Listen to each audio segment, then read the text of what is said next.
Custodia పంట దిగుబడిని పెంచే ఒక అద్భుతమైన శిలీంద్రనాశని. 2030లో 8 బిలియన్ల జనాభా ఉంటుంది. వారి ఆహార అవసరాలు కూడా పెరుగుతాయి. దీన్ని దృష్టిలో ఉంచుకొని మగ్నేషియం అగాన్ తన సస్యరక్షణ మందుల ద్వారా వ్యవసాయంలో ఫలసాయం పెరగడానికి తోడ్పడుతున్నది. ఈ పరంపరలో మగ్నేషియం అగాన్ సమర్పిస్తోంది పంట దిగుబడిని పెంచే ఒక అద్భుతమైన శిలీంద్రనాశని కస్టోడియా. కస్టోడియా ఆరోగ్యకరమైన పంటను, నాణ్యమైన అధిక దిగుబడిని ఇస్తుంది.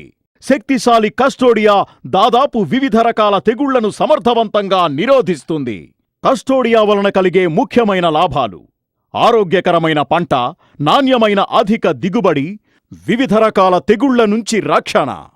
కస్టోడియా విశిష్ట లక్షణాలు: పంట నాణ్యత మరియు అధిక దిగుబడిలో తోడ్పడుతుంది. మొక్క అన్ని భాగాలకు త్వరగా వ్యాపించి రాబోయే కొత్త చిగురును కూడా వివిధ రకాల తెగుళ్ల నుండి రక్షణనిస్తుంది. దీర్ఘకాల ప్రభావం వలన ఎక్కువసార్లు మందును పిచికారీ చేయాల్సిన అవసరం లేదు. పంట నాణ్యత మరియు అధిక దిగుబడి వలన రైతుకు మంచి ధర మరియు అధిక లాభం. గుర్తుంచుకోవాల్సిన విషయాలు: మోతాదు: ఎకరానికి 300 మిల్లీలీటర్ల మందును 150 నుండి 180 లీటర్ల నీటిలో కలిపి చల్లాలి.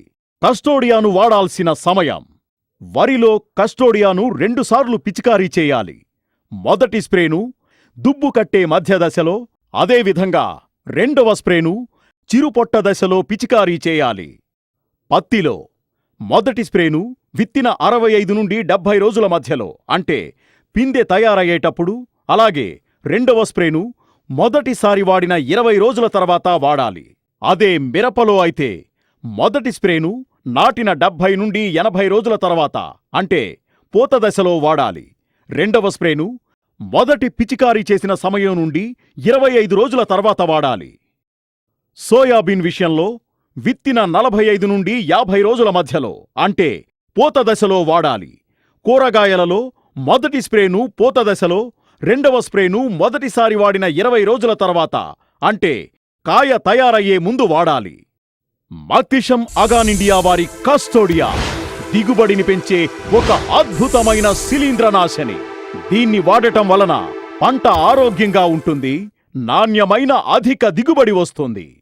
వివిధ రకాల తెగుళ్ల నుంచి రక్షణ. కస్టోడియా నిజంగా ఒక వండర్ ఫంగిసైడ్.